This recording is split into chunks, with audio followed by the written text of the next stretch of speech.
Hello दोस्तों। जैसा कि आप सब लोग जानते हैं एसएससी सीजीएल 2022 का नोटिफिकेशन आ गया है। और मैं आपको पहले से ही बताता आ रहा हूं कि एसएससी सीजीएल इस बार भारी भरकम वैकेंसी निकालेगा। और ये रही आपके सामने पर वैकेंसी डिटेल कि कैसे 20,000 वैकेंसी टेंटेटिव अभी तक जो है अनाउंस की गई है एसएससी सीजीएल के द्वारा। आप सब लोग बने रहिए और मैं आपको बताऊंगा पूरे के पूरे एग्जाम पैटर्न के बारे में, कैसे एग्जाम पैटर्न आपका चेंज हुआ है, क्या वैकेंसीज हैं टोटल, ये सारी चीजें मैं आपको बताऊंगा। जी हाँ दोस्तों, टोटल 20,000 टेंटेटिव अभी तक जो है एसएससी ने जारी के, बहुत ही भारी भरकम है 2014-15 के बाद जो है ऐसा पहली बार हुआ है पिछले 7-8 साल में कि एसएससी ने इतनी नंबर ऑफ वैकेंसीज निकाली। दोस्तों बहुत ही सुनहरा मौका है आपके पास। थोड़ा सा सिलेबस चेंज हुआ है, न्यू एग्जाम पैटर्न आया है, और पोस्ट प्रेफरेंस, इन सब चीजों के बारे में मैं बताते हुए आपको जो है लेके चलूंगा। लेकिन अगर आप लोगों ने अभी तक चैनल को सब्सक्राइब नहीं किया है तो आप प्लीज चैनल को सब्सक्राइब करिए, शेयर करिए और लाइक करिए। आगे बढ़ते हैं और जानते हैं यहाँ पर क्या चीजें जो है यहाँ पर हुई हैं। तो दोस्तों यहाँ पर मैं आपको बता दूं कि जो date of submission of application है ये 17 तारीख से इसको स्टार्ट कर दिया गया, और ये 8 तारीख तक, 8 अक्टूबर तक जो है आप इसको भर सकते हो। मतलब आपको 20 से 21 दिन का टाइम एक तरीके से आप कह सकते हो दिया गया है। तो 20-21 दिन के अंदर जो है, देखो पहले टाइम आपको 1 महीने का या 35 दिन का या 40 दिन का मिलता, अब एसएससी जल्दी काम कर रहा है, जल्दी जल्दी स्पीड में काम कर रहा है, इसलिए उसने केवल 20 दिन का टाइम दिया। ऐसा आप पिछले भी कई सारे पोस्ट में देखे होंगे, चाहे वो स्टेनोग्राफर का रहा हो चाहे आपका एसएससी सीपीओ का रहा हो। तो ये आपकी जो है क्रूशल डेट है, 17 से लेकर के 8 अक्टूबर तक के बीच में आपको जो है, 8 अक्टूबर तक आप फॉर्म को पहले पहले, मेरी बात आप मानिएगा, तो आप सितंबर में ही आप फॉर्म भर दीजिएगा। 28 से 30 सितंबर तक फॉर्म भर देंगे, लास्ट डेट में होती है प्रॉब्लम। फिर आपको एक क्रूशल डेट में बता देता हूं दोस्तों, जो कि ये है आपकी, ये क्रूशल क्यों है, इंपॉर्टेंट क्यों है, क्योंकि अगर यहाँ पर आप कोई भी गलती कर देते हो, जैसे मान लो फॉर्म भरते समय कोई भी गलती कर देते हो, तो आप उसको करेक्ट कर सकते हो। किस डेट को, ये डेट दी गई है आपकी 12 अक्टूबर और 13 अक्टूबर के बीच में, 11 बजे रात से पहले। ओके, 13 तारीख को, 13 अक्टूबर से पहले पहले, कब, 11 बजे रात में पहले कर सकते हो, 12 से 13 के बीच में। ओके, आपको ये लगभग जो है 48 घंटे का टाइम दिया जाएगा। एक तरीके से आप ये कह ले 24 घंटे, 36 घंटे, मतलब बहुत है आपके लिए। उसके बाद पूछा जाए यहाँ पे एग्जाम, कंप्यूटर बेस्ड जो है आपका एग्जाम होगा, ये कब होगा, तो दोस्तों ये आपका दिसंबर में होगा। दिसंबर की टेंटेटिव डेट लगभग 15 से 20 दिन के बाद आपको जारी कर दी जाएगी कि दिसंबर में आपका कब एग्जाम होगा। और बात करें अगर शेड्यूल टीयर 2 की, तो अभी इसको जो है बताया नहीं गया है कि इसकी डेट क्या होगी, लेकिन ये मान चलिए कि आपका कम से कम फरवरी या मार्च में जो है ये आपका होगा। ओके, सीएचएसएल का एग्जाम जो है वो लगा हुआ है आपका फरवरी मार्च में, उसके बाद ही होगा, ऐसा जहां तक माना जा रहा है। बढ़ते हैं आगे, यहाँ पर जो है कुछ इंपॉर्टेंट आपको मैंने पे लेवल यहाँ पर दे रखे हैं, बताए हुए हैं कौन कौन सी पोस्ट है जिसको आप प्रिफर करेंगे आगे चल करके आपको भरना रहेगा। तो मैं यहाँ पे आपको बता दे रहा हूँ कौन कौन सी पोस्ट प्रेफरेंस वगैरह है। तो यहाँ पर देखिए पे लेवल 8।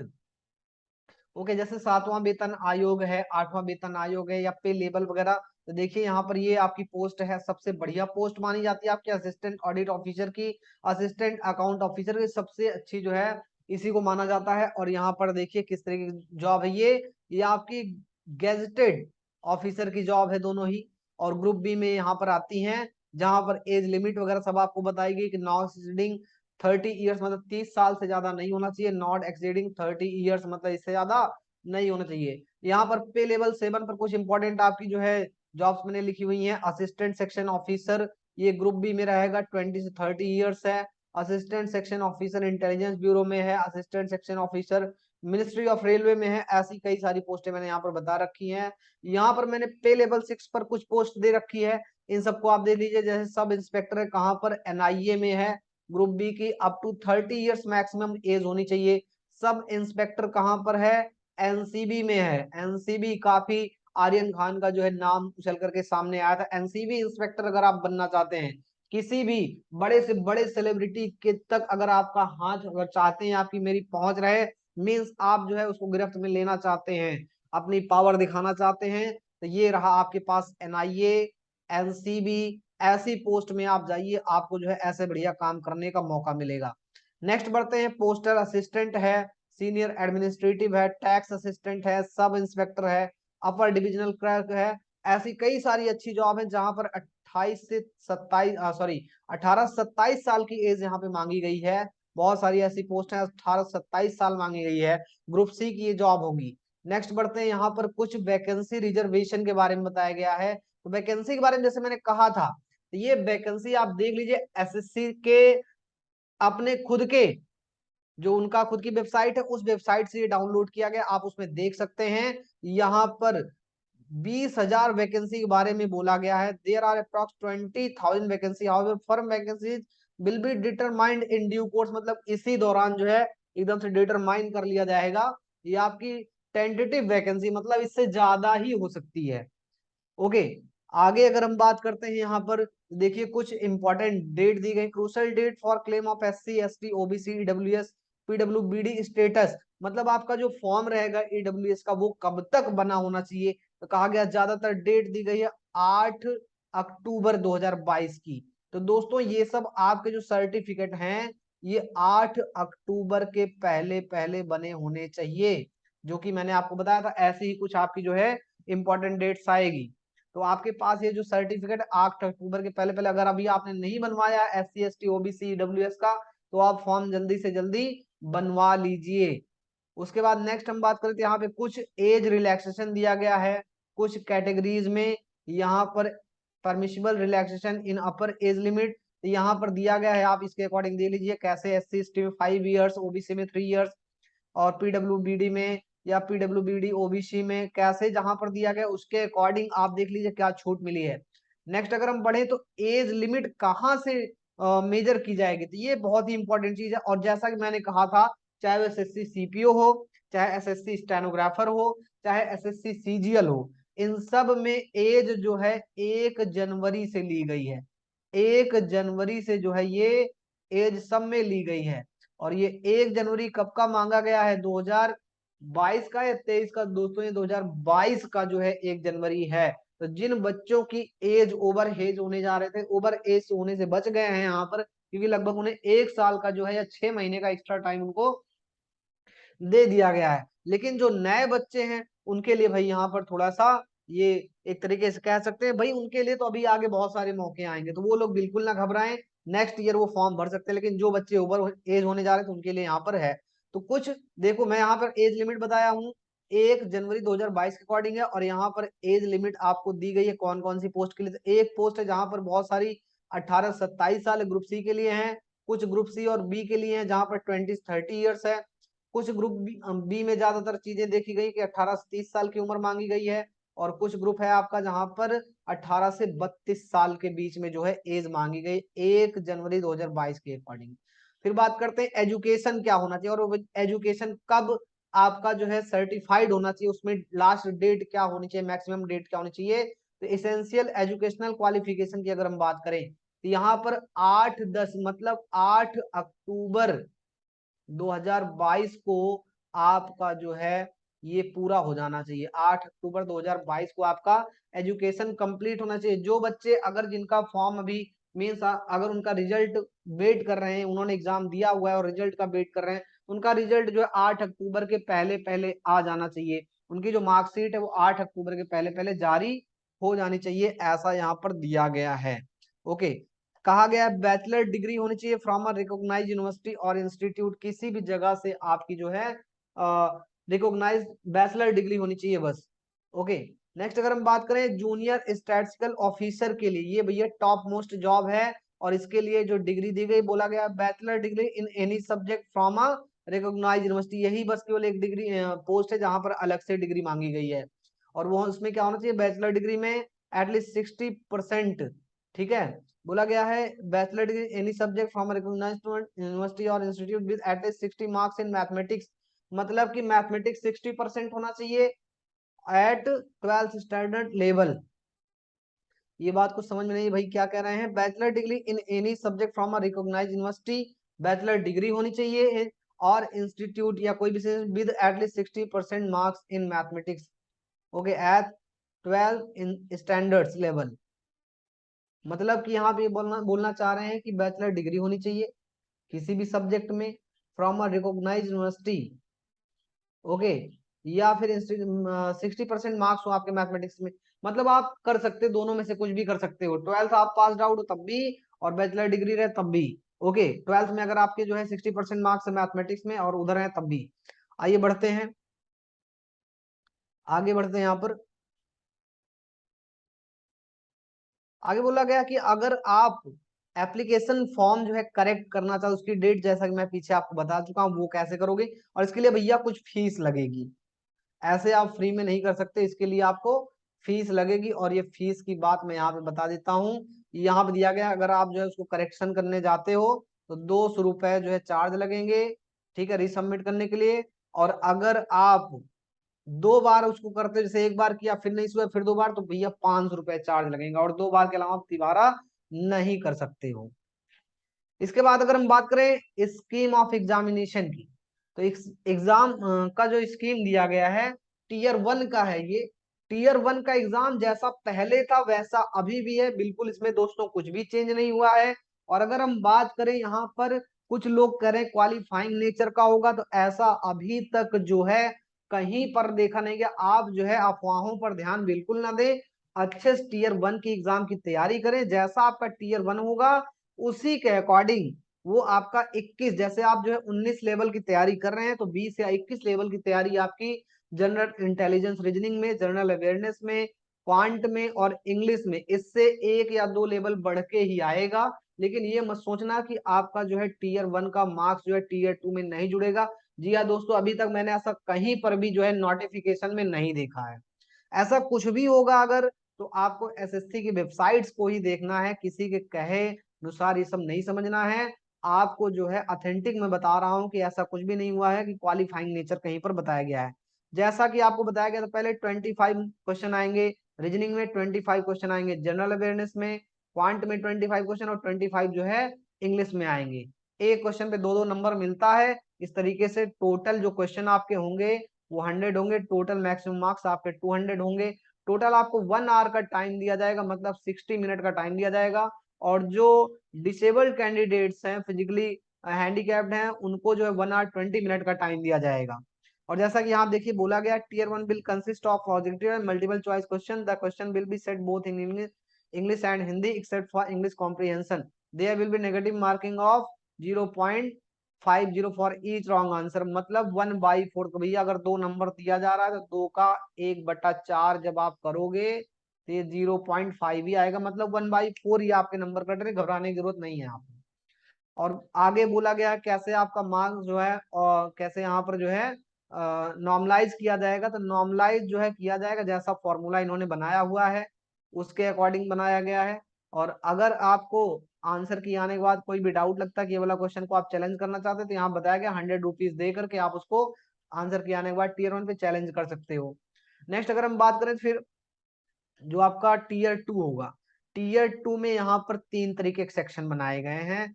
टीयर 2 में यहाँ पर देखा जाए तो कैसे क्या क्या चीजें बनाई गई हैं जरा देख लेते हैं भाई। तो यहाँ पर आपको समझना है जरा टीयर 2 कैसे है। एक तो सेक्शन आपका ये बनाया गया है, एक सेक्शन आपका ये है, और एक सेक्शन आपका ये है। देखिए यहाँ पर मैथमेटिकल एबिलिटीज पूछी जाएगी आपसे मेंस में, और साथ में रीजनिंग एबिलिटी पूछी जाएगी, इन सबके बारे में आगे हम लोग बात करेंगे। इंग्लिश लैंग्वेज कॉम्प्रिहेंशन पूछा गया और जनरल अवेयरनेस पूछा गया है। कंप्यूटर नॉलेज टेस्ट ये आपका टीयर 3 में होगा, यहाँ पर आपको याद रखना है। और डाटा एंट्री स्पीड टेस्ट ये सब चीजें क्या है मैं आपको डिटेल में आगे सब बता देता हूँ जब आप मेंस की तरफ बढ़ेंगे। ओके, तो मेंस में आपका जो है यहाँ पर मैथमेटिकल एबिलिटी पूछी जाएगी, और वो रहेगा 30 क्वेश्चन का। ओके, 30 क्वेश्चन का आएगा। और बात करें रीजनिंग की, तो रीजनिंग में आपको जो है 30 क्वेश्चन मिलेंगे, मतलब टोटल जो है वो 60 क्वेश्चन रहेगा। और 60 क्वेश्चन मिला करके 60 को आपको 3 से मल्टीप्लाई करना, मतलब आपको हर एक क्वेश्चन में 3 नंबर मिलेगा, टोटल 180 नंबर आपको अलॉट किए जाएंगे जो मॉर्निंग सेशन में पेपर होगा मेंस में।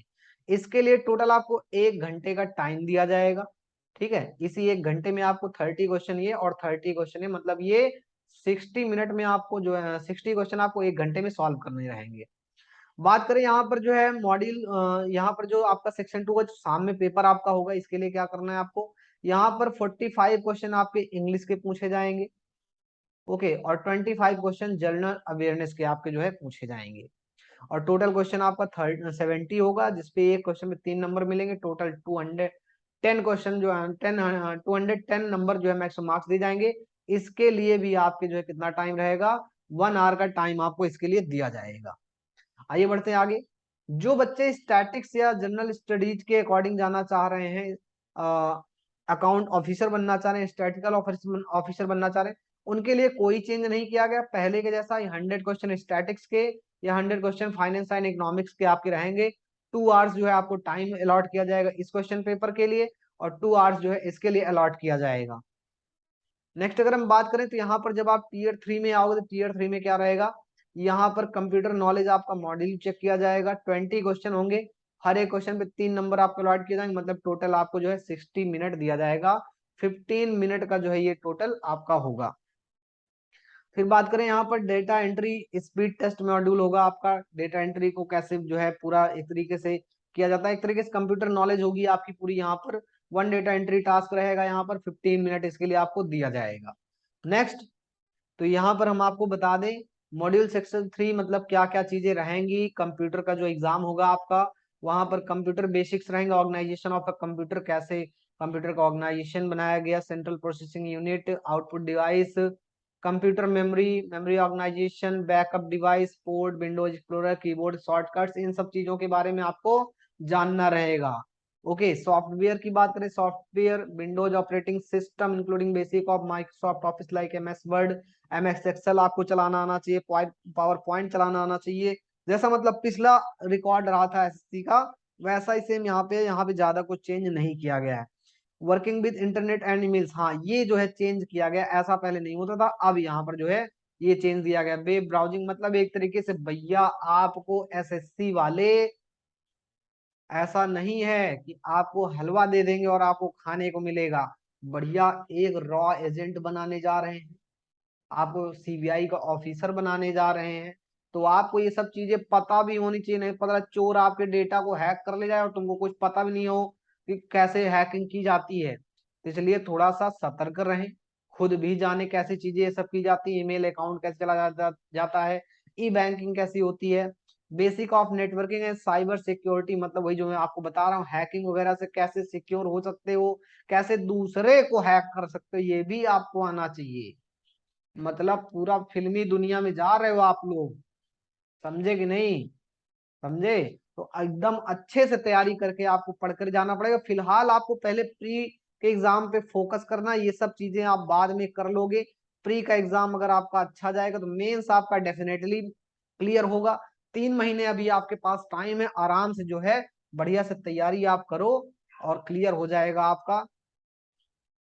और बाकी मैं बात करूं यहाँ पर, तो यहाँ पर कुछ फिजिकल टेस्ट कुछ पोस्ट के लिए यहाँ पर दिया गया, specific requirement of physical standard and medical standard दिया गया। ये क्या है, इंस्पेक्टर सेंट्रल एक्साइज के लिए दिया गया है। ये पोस्ट आपकी बहुत अच्छी होती है। इंस्पेक्टर एग्जामिनर के लिए है। इंस्पेक्टर प्रिवेंटिव ऑफ, भैया अगर इंस्पेक्टर बनने जा रहे इधर तो थोड़ा बहुत आपका फिजिकल टेस्ट लिया ही जाएगा। इंस्पेक्टर CBN मतलब ये आपको दिया गया है, सब इंस्पेक्टर में दिया गया है। Sub inspector junior intelligence officer in NCB MHA। Okay, उसके बाद दिया गया सब इंस्पेक्टर CBI में, NIA में, upper division clerk in BRO, ministry of defence. इन सब जगहों पे आपको थोड़ा फिजिकल स्टैंडर्ड अपना रखना पड़ेगा। और दोस्तों अगर हम बात करें यहाँ पर जो टीयर 1, सेक्शन 1, सेक्शन 2 हो गया आपका। ओके, इन सब चीजों में कैसे आपको क्वालिफाइंग जो मार्क्स हैं वो कितने होने चाहिए, तो यहाँ पे 30% आपका होना ही चाहिए। ऐसा पहली बार नहीं किया गया, ऐसा पहले भी था। तो इसको आप क्वालिफाइंग ये मत मानना आपकी कट ऑफ बनेगी, जैसे कि पीछे दिया गया था कि कट ऑफ आपकी बनेगी, पीछे वो दिया गया है, मैंने अभी आपको दिखाया है।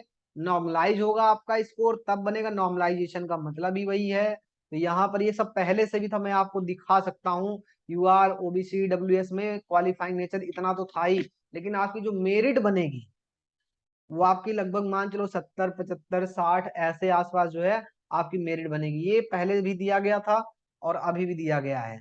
ओके, तो आज के लिए बस इतना ही। Thank you so much. किसी भी कंफ्यूजन में ना रहे, कोई भी कंफ्यूजन अगर आपको होती है आप तुरंत हमको जो है मैसेज करिए। कमेंट में लिखिए। जो भी कंफ्यूजन है, कंफ्यूजन में बिल्कुल नहीं रहना, आपको एसएससी की वेबसाइट पे चले जाना, जो भी चेंजेस वगैरह आएंगे वहां पर दिया गया, आप मेल कर सकते हो ssc.nic.in पर। डायरेक्ट जो है आप उनको मेल करिए, कॉल करिए, जो भी कंफ्यूजन है आप उनको दूर करिए, लेकिन किसी भी अफवाह में मत रहिए। Okay, thank you so much everyone.